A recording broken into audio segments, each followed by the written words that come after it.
അസ്സലാമലൈക്കും. ഇന്ന് ഞാൻ വന്നിട്ടുള്ളത് ഒരു നെയ്ച്ചോറിൻ്റെ റെസിപ്പി ആയിട്ടാണ്. അപ്പോൾ ഞാൻ നെയ്ച്ചോറ് ഉണ്ടാക്കുന്നത് എങ്ങനെയാണെന്ന് നിങ്ങൾക്ക് കാണാം. അപ്പോൾ അരി ആദ്യം നമുക്ക് കഴുകിയിട്ട് ഒന്ന് വറുത്ത് വെക്കുക. വെള്ളമൊക്കെ നല്ല വറുത്തതിന് ശേഷം നമുക്കൊന്ന് ഓയിലൊന്ന് നമുക്ക് വറുത്തെടുക്കുക. അതിന് ശേഷം നമുക്ക് നെയ്ച്ചോറ് ഉണ്ടാക്കാം. അപ്പോൾ നമ്മൾ എപ്പോഴും ഉണ്ടാക്കുന്ന രീതിയിലല്ല ഞാൻ നെയ്ച്ചോറ് ഉണ്ടാക്കുന്നത്. നമുക്ക് വളരെ പെട്ടെന്ന് എങ്ങനെ നെയ്ച്ചോറ് ഉണ്ടാക്കിയെടുക്കുക, അതുപോലെ ഞാൻ ഇപ്പോൾ ഉണ്ടാക്കാൻ പോകുന്നത്. അപ്പോൾ നമുക്ക് ഡാൽഡ ആയാലും കുഴപ്പമില്ല, ഓയിലായാലും കുഴപ്പമില്ല, കുറച്ച് ഒഴിച്ചു കൊടുക്കുക. ഞാൻ ഇപ്പോൾ ഒഴിച്ചു കൊടുക്കുന്നത് സാധാ ഓയിലാണ്. അത് ഒഴിച്ചു കൊടുത്ത് ചൂടായിട്ട് നമുക്ക് അരി ഒന്ന് വറുത്തെടുക്കാം. ഈ ചൂടായിരിക്കും നമുക്ക് കഴുകി വെച്ച് അരി ഇട്ട് കൊടുക്കാം.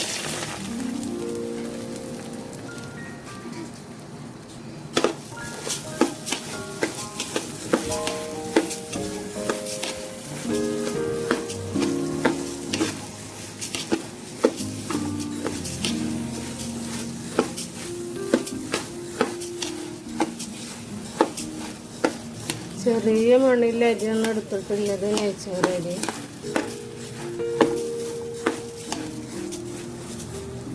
അരി നന്നായി വറുത്തെടുത്തുകൊണ്ട് അതിന് ശേഷം ഞാൻ ഇതിലേക്ക് ആവശ്യത്തിനുള്ള വെള്ളം ചൂടാക്കി എടുത്തത്, തിളപ്പിച്ചെടുത്ത വെള്ളമാണത്.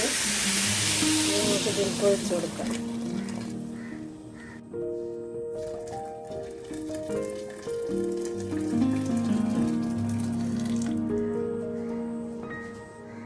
ഇതിലേക്ക് നമ്മൾക്ക് പെരുംജീരകം ഇട്ട് കൊടുക്കുക, കുരുമുളക്, പട്ട, ഏലക്കായ.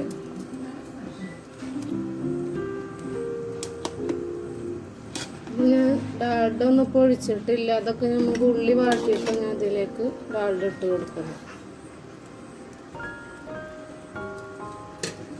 ചോറ് ഇവിടെ പെട്ടെന്ന് ആയിട്ടുണ്ട്. 5 മിനിറ്റ് പോലും ആയിട്ടില്ല. തിളച്ച വെള്ളം ഒഴിച്ചു കൊടുത്ത കാരണം ചോറ് വെന്തിട്ടുണ്ട്. ഇതിലേക്ക് നമുക്കൊരു ചെറുനാരങ്ങ നീര് ഒഴിച്ചു കൊടുക്കാം.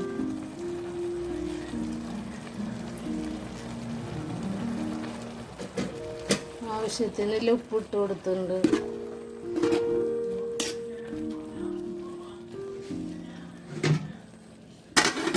ഇത് റെഡി ആകുമ്പോഴേക്കും നമുക്ക് ഇതിലേക്കൊരു 100 ഗ്രാം ഡാൽഡ എടുത്തിട്ടുണ്ട്.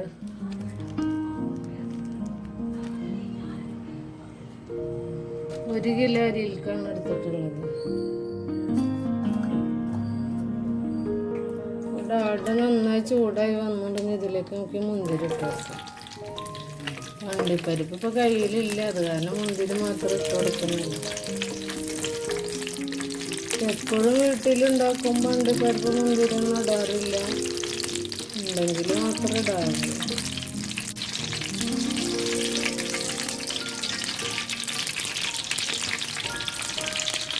ഇതിലേക്ക് നമുക്ക് സവാള അരിഞ്ഞത്,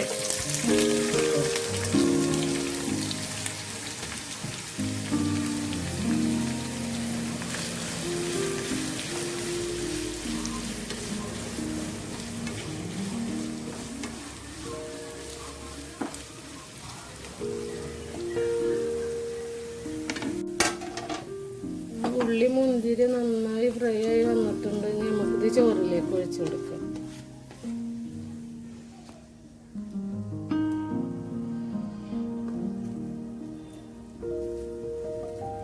നമുക്ക് ചോറിലാണ്ട് ചേർത്തില്ല.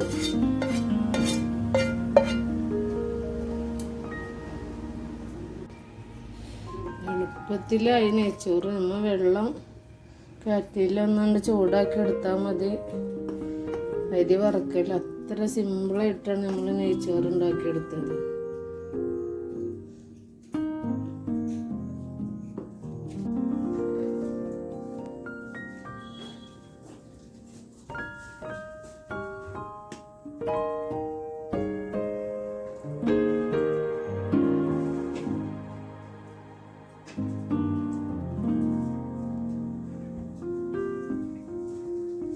ചോറുണ്ടോ തമ്മിൽ ഒട്ടി പിടിച്ചിട്ടൊന്നുമില്ല.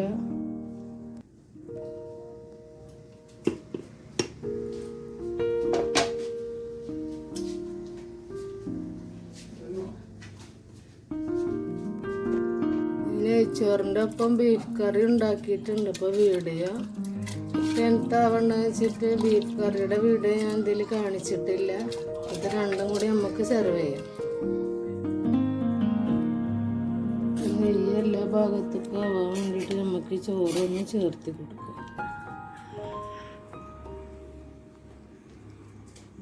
നമ്മളെ 5 മിനിറ്റിനുള്ളിലുള്ള നെയ്ച്ചോറും അടിപൊളി ബീഫ് കറിയൊക്കെ റെഡി ആയി വന്നുകൊണ്ട് സിമ്പിളായിട്ട് നമ്മൾക്ക് ഉണ്ടാക്കുക നെയ്ച്ചോറ്.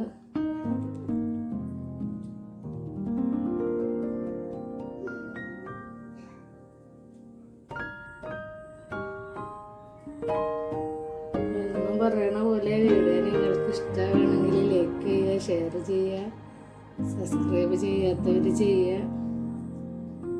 ഇനി വേറൊരു വീഡിയോ ഇട്ട് വരാം. അസ്സലാമു അലൈക്കും.